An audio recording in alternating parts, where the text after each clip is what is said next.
Hey, we will go ahead and get started. Welcome. My name is Megan. I am a registered dietitian and manager at St. Jude Wellness Center. And welcome to the end of February, the very last day of February, but it is still Heart Month. And so we are talking about heart health. So I am going to share my screen and we will get talking.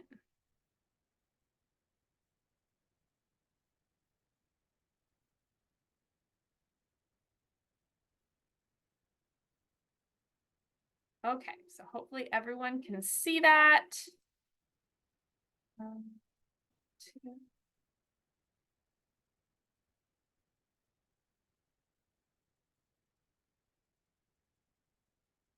Okay, here we go. So we're going to talk about heart health in a very specific way today. Oftentimes, heart health gives a lot of, like whenever you're listening to a heart health topic, you kind of hear a lot of umbrella, general recommendations, and we're going to get really specific on three different areas: the salt, the fat, and the sugar. And I landed on this as a topic because I was just doing some general Googling of heart health and nutrition just to see what came up in the news. And it's really confusing. Topics like you have to limit your salt, or you should skip the salt, or high blood sugar below diabetes threshold raises your risk of heart disease versus sweetened coffee may not carry health risks. What? Erythritol, which is an artificial, not an artificial, an alternative sweetener, may increase risk of heart conditions, where a lot of us who maybe have blood sugar concerns are using erythritol.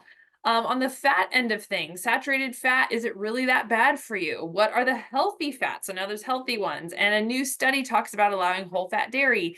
These are just the top three of when I was Googling heart health and fat, heart health and salt, heart health and sugar. So it's very clearly very confusing for our population, for the people in our society, of what are we supposed to do for our heart health. So let's look at each of these categories. And in order to talk about these categories, we need to look at what they actually do for us. So what is sodium's job? Why are we even thinking about sodium? It's really important, as it turns out. We have to have sodium in our body to some extent. It regulates our bodily fluid. So it basically helps pump up the volume of our blood to get it where it needs to go. It pumps the blood from the heart to the brain. Sodium is a big piece of that happening. So it does make sense that maybe a little bit too much sodium could increase volume a little bit too much and push, hypertension. But that's not the main goal of sodium. Its job is to get enough volume to where that blood can move around where it needs to go. It's part of a tag team of electrolytes. You've probably heard this word before. Sodium, magnesium, and potassium are kind of the three head honchos of the electrolyte team. There are other electrolytes and other micronutrients, but those three work really closely together to control that bodily fluid, volume, and movement. It also works to conduct nerve impulses between the brain and the nervous system. So essentially, sodium helps to make sure that our brain can talk to us and can interpret messages such as hormones and emotions and feelings. It also works with the transportation of nutrients through the gut. So sodium, magnesium, and potassium work together to kind of grab onto nutrients in a certain way and bring them in from the gut into the blood system. And it does maintain blood pressure with the electrolytes as well. It's, again, sodium doesn't inherently increase blood pressure. What its main job is to work with the other electrolytes to balance our blood pressure and kind of always keep us in this sort of middle ground of blood pressure. So that's its job. How much do we need? The jury is technically out on that. We do know that bare minimum, you need 500 milligrams per day of sodium for all of those jobs that I just listed. Just to get by, you have to have some sodium in your diet, about 500 milligrams per day. So what does that look like? 1 teaspoon is 2,300 milligrams. So 500 milligrams to meet your bare bones minimum is less than a quarter of a teaspoon. It's not very much. What are the recommendations? USDA says 2.3 grams, or basically 2,300 milligrams per day, which is 1 teaspoon. So according to the USDA, we should not have any more than 1 full teaspoon of salt per day. Okay. American Heart Association is even stricter and more conservative on that. They say only 1.5 grams, so 1,500 milligrams per day. So about almost half of that. The average American eats 3.4 grams per day, or 3,400 milligrams per day. Way more than those recommended daily maximums, but the average American doesn't necessarily have heart disease or hypertension. So it's an interesting kind of like, wait a minute, all these numbers aren't fully making sense. So if we dig into the research a little bit, first of all, where did that 2,300 even come from? It came from the 60s and 70s. A scientist named Louis Dahl was studying lab rats that are now called Dahl rats, who had a genetic disposition for hypertension and heart disease. And he put them all on high sodium diets. And what do you know? Their heart disease risk went up, their hypertension went up. And so that led to this general conclusion of, okay, we have to keep sodium limits to a daily maximum in order to keep our risk low. But what Dahl found is when he put his studies from rats into people, they weren't as conclusive. High sodium diets didn't always equal hypertension in a person. They equaled hypertension in a rat that had a predisposition for heart disease, but not just in the general public. So this leads to some studies that are showing inconclusive evidence of salt over 2,500 milligrams every day being related to hypertension. It's inconclusive. We don't know for a fact that A equals B. We don't know for a fact that high salt equals hypertension. We just don't know that. The hypothesis around why this is inconclusive is because in labs, in research, we're basically injecting rats or injecting people with these high concentrations of sodium. We're not just giving them high sodium foods that are naturally high in salt. The foods that are naturally high in salt are usually also naturally high in potassium and magnesium and those other electrolytes. So they're all balancing each other out. Versus if you just give yourself a salt injection with a salt infusion, you're not balancing it out. And so therefore, maybe that is the reason why labs show this, but not in real life studies. So this comes from NIH, National Institute of Health, however, a consensus has yet to be reached on the effectiveness, safety, and feasibility of sodium intake reduction on an individual level. So basically, we don't know if it's effective or safe to go on a very low sodium diet for every single person. For people with genetic predisposition for heart disease, we probably do know that. For the general public, we don't know that. And then the other thing to note is potassium. Okay, so potassium is that other electrolyte, and we're finding that that is so much more effective at preventing hypertension and reducing risk of heart disease than sodium. And on the flip side, we need more of it. We need lots and lots and lots of potassium. Salt-sensitive people do better with their blood pressure when they increase their potassium than when they limit their salt. So you get a better, more effective impact on your hypertension and your heart disease if you just eat more potassium than if you eat less salt. So why aren't we looking at that? And only about 3% of the United States even meets their potassium needs every single day. Because where does potassium come from? Fruits and vegetables. And we're not eating enough. So if we look at these charts over here on the right, most sodium in our diets comes from ultra-processed food and restaurants. So fast food, restaurant food. Naturally occurring salt, only 14%. Added salt at the table is only 5% of our diet. We really shouldn't be worried about that, especially when those are coming in a package alongside other electrolytes. We should be worried about the processed food, which is basically that injection of salt to the bloodstream. And that little graph down there at the bottom is interesting. That's a JAMA study done in 2015 that shows hazard ratio of salt intake. So basically, what's your risk of dying from heart disease depending on how much salt you're eating per day? And as you can see there, the lowest risk, that bottom peak, the lowest risk of dying from heart disease comes between 4 and 6 grams per day. Now look back at that top left. We recommend no more than 1 to 2 grams per day. The average American eats 3 grams per day-ish, but our lowest risk is actually 4 to 6 grams per day. So it makes us wonder, gosh, are we setting the bar too low for the general population for prevention? Now the graph does go back up again. So this is not your permission to just go eat a crazy amount of salt every single day, because 6 to 8 grams is definitely going to be too much as well. But somewhere in that 4 to 6 gram range is really potentially better for us. I see something in the chat. I cannot stay the whole session. Will I get to? Yes, I'll be recording this. Absolutely. So some takeaways on all of this is, first of all, don't start dumping on the salt. This is again, not your permission slip to just like, oh, multiple teaspoons of salt every day, but you likely don't need to be as hyper restrictive either. So instead of thinking, gosh, I can't have more than 1 teaspoon a day, maybe even closer to a quarter teaspoon, you can probably have 1 to 3 teaspoons per day and be really okay. And it does matter the type of salt. So sea salt, kosher salt, Himalayan sea salt. These are the ones that come in that beautiful package of electrolytes, as opposed to our iodized table salt that is just sodium. Okay. But there are some people who maybe should restrict their salt intake, and those are anyone on salt restricting medication. Okay. There are some meds out there on those for those that already have heart disease that interact with sodium in a way that you do need to keep sodium low. And if you were eating over 6 grams per day, maybe because you're eating just fast food constantly, that would be a reason to bring your salt down. But there are people who maybe need to increase their sodium risk because they have a risk of hyponatremia, which is low sodium. Those are athletes. They're sweating all the time. Low carb or keto diets consistently, you're often urinating out a lot of sodium. If you're fasting, kind of the same reason. And anyone about over the age of 65, we tend to have a very high risk of hyponatremia, and you need closer to that 3 teaspoons per day. What are your general takeaways though? Is like, okay, what do I do with this? Am I measuring my sea salt? Generally, think about minimizing your ultra processed foods or your fast foods. If we can minimize those, you're going to be doing great on your sodium intake, and you don't have to worry about what you're adding at the table.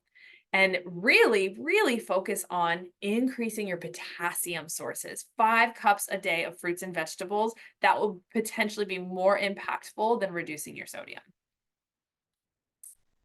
Moving on to fat. Fat is very important for us. It has a whole lot of jobs. It helps us to absorb our fat-soluble vitamins, which are vitamins D, E, K, and A. Without fat, you won't absorb these very well. So you can take your vitamin D supplement, but if you're taking it with, a smoothie that has no fat in it, you won't really absorb that vitamin D.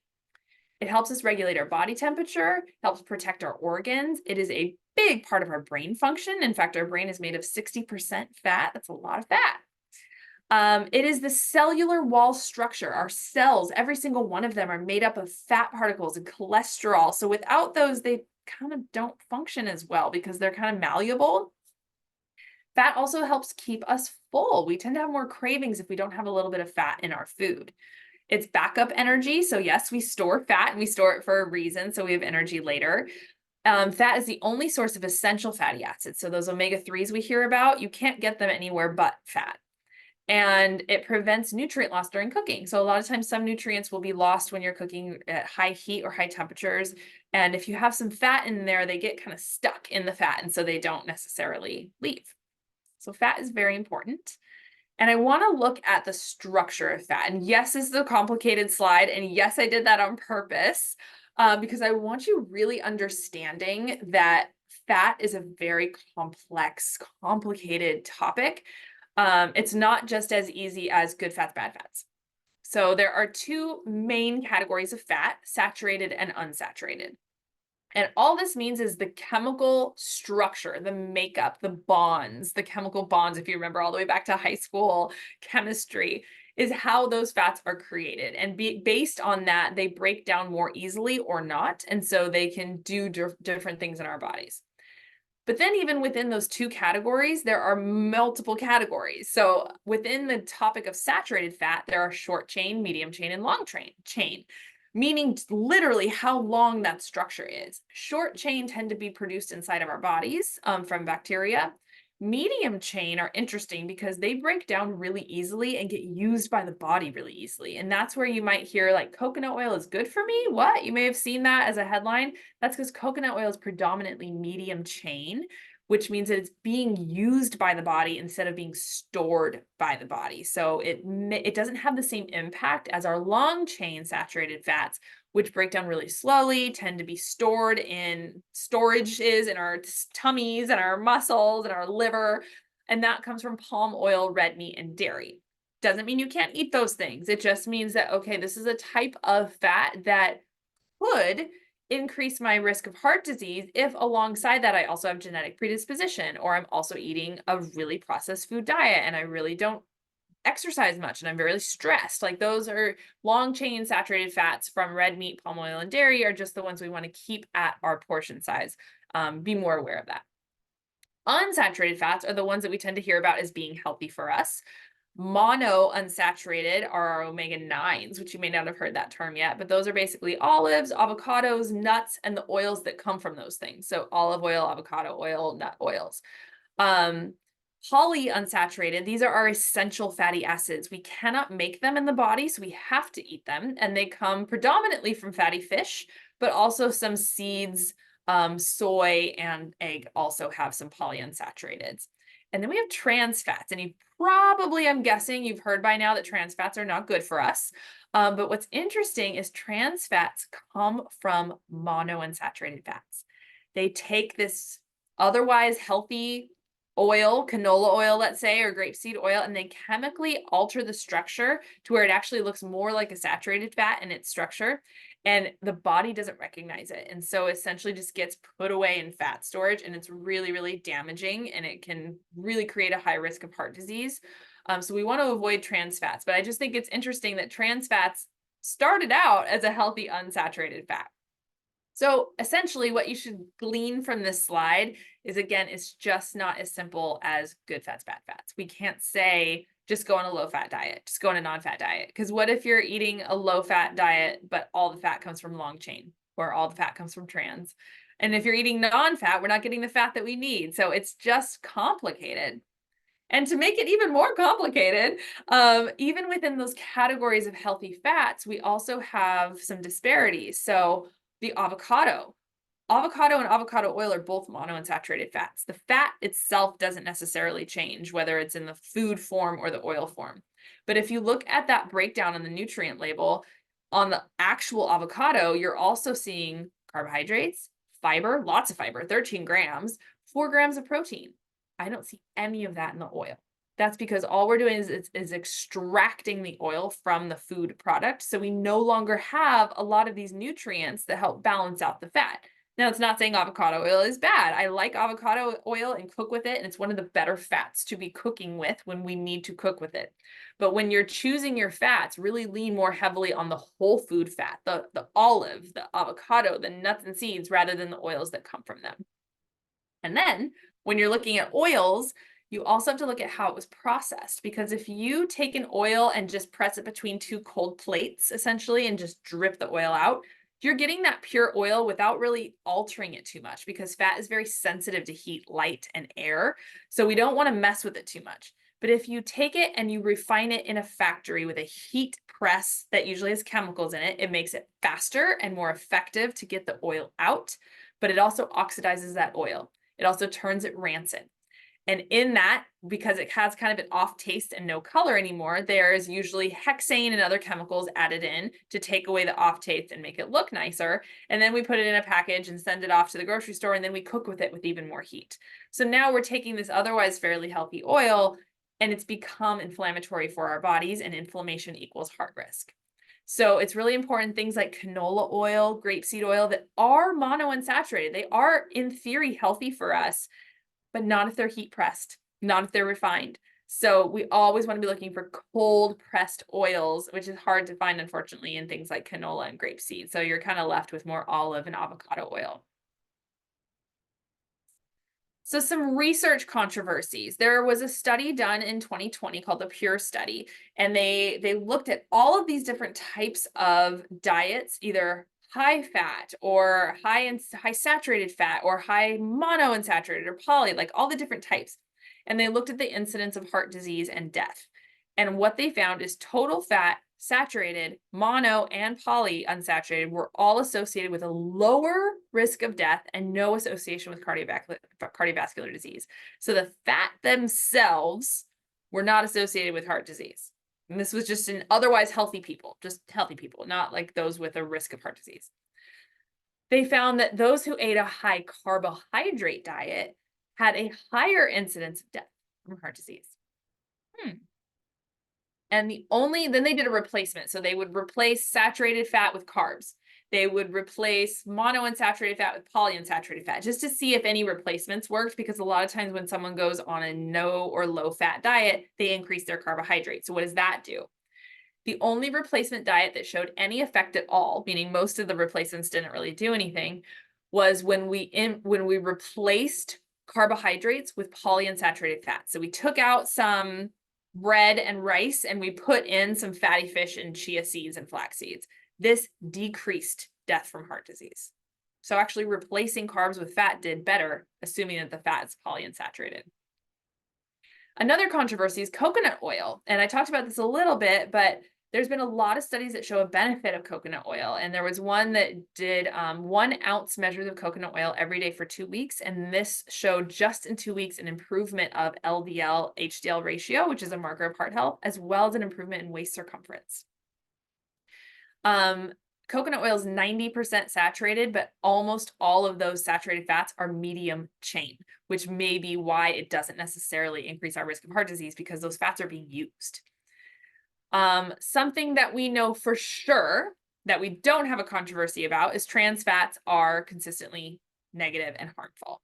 We also know that replacing fat with refined carbohydrates, so taking out the fat from dairy and going, no red meat, but instead eating crackers and white bread and pastas, that does lower our LDL, which is our lousy cholesterol, but it also lowers our good HDL and it increases triglycerides. So it's not a good replacement. We also know that there's some variations in LDL. So it's not just about what's your LDL number. We now know there's big LDL and little LDL and VLDL. There's all these different kinds and they do different things. So we need more data. And we also know that cholesterol is no longer recognized as a risk factor. In fact, the Dietary Guidelines of America do not even talk about cholesterol anymore from the diet. Yes, cholesterol is a sticky plaque in our arteries that can create risk of heart disease, but our bodies create its own cholesterol whether we want them to or not, because cholesterol is part of our cellular wall. So eating cholesterol, what they've now found in research, that cholesterol, by eating things that have cholesterol in it, does not equal the cholesterol in our bodies, because our bodies will make it if they need it. So it's interesting that if you go on the internet, you'll find all the old recommendations. So you'll still find things that say don't eat cholesterol, but that is not current. And I just want to drive this home a little bit more, because this NIH study also noted that a lot of foods that are high in cholesterol are also high in saturated fat, with the exception of these two. So their theory here is that it's the saturated fat that's creating a problem and not the cholesterol itself. So eggs and shrimp are high in cholesterol, but they're very low in saturated fat. They're like the two anomalies. And what we see is there's no increase in cholesterol when we eat eggs and shrimp. So this is your permission slip to eat eggs and shrimp, again, in moderate portions. We still want to stick to portions. But it really does not increase our risk of heart disease whatsoever to eat these foods. And they're very good sources of other micronutrients and protein. So your takeaway on the topic of fat is a fat-free diet is not recommended, really, for anyone. The amount of fat is dependent on the individual's health as well as the individual's carbohydrate intake. So it's really hard for me to say we should all eat X amount of fat, X amount of saturated per day, because it really depends on, do you have heart disease already or not? Are you at risk of heart disease or not? What does the rest of your lifestyle look like? Are you super, super active? You can handle more fat and saturated fat than someone else who's not. And are you eating a really high carbohydrate diet or are you not? Because that will also play into part how much fat your body can tolerate. So it's very individual. What you do want to focus on is what types of fat are you eating? We want minimal, not lower amounts of saturated. Again, it doesn't mean you can't eat saturated fat. You should just be eating more unsaturated than saturated. Okay, so more olives, avocados, nuts, seeds, fish, egg, shrimp, than red meat, dairy, and palm oil. But it doesn't mean you can't eat those other things, just less of them. And be looking for whole food fats and cold pressed oils and get rid of trans fats altogether. If you're going to replace anything, replace saturated fats with polyunsaturated. So maybe do have a day where you don't have red meat for dinner, but instead of just replacing that with like a vegan substitute, replace it with a polyunsaturated protein like fish or like eggs. And then just again to drive home the cholesterol issue is the current literature does not support the notion that dietary cholesterol increases the risk of heart disease in healthy individuals. Okay. Last but not least is sugar. And so we went over what is sodium's job? What is fat's job? We know we need these things in our diets and in our bodies and in our lives. What does sugar do? It makes things taste good. It preserves food and it kind of makes fluffier muffins. Other than that, not really anything. You can live and not have any added sugar at all ever. You don't need it like you need sodium and you need fat. We need carbs. We do need carbs for energy, but you can get carbs from wild rice and from sweet potato. You don't need it from sugar itself. So I think that's an interesting thing to note here is that sugar is the only one of the three that we're talking about today that our bodies don't actually have any true use for. So here's some research. Dietary sucrose, aka sugar, has a known link to decrease our HDL, which is our healthy fat, and increase our triglycerides, which is unhealthy. So there's a very, very clear link between sugar and heart risk markers in the blood. Diabetes is a significant risk factor for elevated blood pressure as well as inflammation. So if you have high blood pressure and you have an inflamed artery, so you have inflammation coming in on much more volume, you're going to have slower volume. So imagine, you remember those like glitter sticks that everybody had when they were kids, and you would do it to one side and the glitter would fall through and do it the other side of the glitter. Imagine putting in 15 times as much glitter. It would go much, much, much slower, right? And then imagine putting more like a gel in there than water, and it's just gonna inch. And that's our blood with lots and lots and lots of sugar. The glitter is the sugar. So it may not be a fat issue, it may be a sugar issue. JAMA from 2013 did a 25-year study where they measured people's risk of heart disease and death from heart disease based on how much added sugar they were eating. And what they found was over this 25-year study, those who ate 25% of their calories or more from added sugar every day were twice as likely to die from heart disease than those who ate less than 10% of their calories from added sugar every day.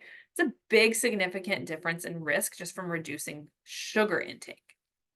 So how much sugar are we supposed to have? This graph on the right shows you that for men, no more than 9 teaspoons per day. For women, no more than 6. So that's a maximum. That's not something you have to achieve. You can have 0, but that's our maximum for the day to prevent some of these risks of heart disease and diabetes. And let's look at that a little bit closer. So here's a Yoplait. This is just a regular strawberry Yoplait. And if we look at the added sugar, it says 13 grams. And sometimes that's hard to conceptualize. So if you take the grams and divide by 4, that's always going to tell you how many teaspoons. So 13 grams divided by 4 is about 3 teaspoons of added sugar in that one little cup of yogurt. Okay, now let's say we add granola, a couple tablespoons of granola, so we get another teaspoon of added sugar. Maybe we're having a Frappuccino with added sugar in it. And maybe we're also even having like a donut or a bagel or something alongside our yogurt with granola. It's very possible that you've maxed out or gotten very close to your added sugar by 10 a.m., just right before lunch, when really we're often thinking of yogurt as something healthy. So it's just a really good thing to look at those numbers. And so again, if you're having these 3 teaspoons of yogurt at breakfast, ladies, you're at half. And that's just from the yogurt, not from any of the extras. Men, again, get those 9 teaspoons. For kids 2 years and older, the recommendation is only 4 teaspoons. So if your 6-year-old grandkid or your 8-year-old child or niece or nephew has this Yoplait for breakfast, they can only have 1 more teaspoon of added sugar the rest of the day. And who eats the most added sugar? Usually our kids. Up to 2 years old is 0 teaspoons recommended per day. And again, how many baby food things have added sugar in them? How many 1-year-olds do you know who are eating sweets all day long? But none is recommended. So it's something to consider. My recommendation is add your own sugar. So get a low glycemic sweetener like raw honey or date syrup or coconut nectar. Even maple syrup is lower glycemic than regular white sugar. or an alternative sweetener like monk fruit or stevia or allulose and add that? Could you buy the plain Yoplait with no added sugar and add 1 teaspoon of honey to it or 1 teaspoon of maple syrup? I bet you would be delicious and you wouldn't have 3 added teaspoons in that cup. So oftentimes it's not a matter of eliminating our added sugar. It's just, can we add our own? Buy the plain version of whatever you're eating and sweeten it yourself to your taste. So that's a lot of info. And what do we do with this information? It's like, oh my gosh, so I can have more salt than I thought, and now I have to eat more fish, and I'm not supposed to have added sugar. Here is the punchline. If you have not purchased or read Michael Pollan's Eat Real Food, I'm not, sorry, the book is Food Rules, Michael Pollan's Food Rules. Please do so. It's such an easy read. Every page is just a couple of lines because each page is a rule to live by, essentially. And they're all in these categories of rules to live by to eat real food, rules to live by to not eat too much, rules to live by to eat mostly plants. And they're very real. And you just pick the ones that resonate with you. But I love it because ultimately, eat real food, not too much, and mostly plants is what we should be thinking of as our mantra in life to achieve all of these things. You don't need to worry about how many teaspoons of salt you're eating if you're not eating all that much processed food. You don't need to worry about if you're meeting your potassium recommendations every day if you're eating mostly plants throughout the day. You don't need to worry about how much saturated fat and did I get my omega-3s and should I replace my polys, with blah, blah, blah.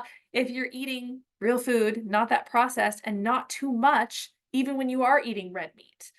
And you don't have to worry about your heart disease and the hypertension if you have all this fiber coming in from plants.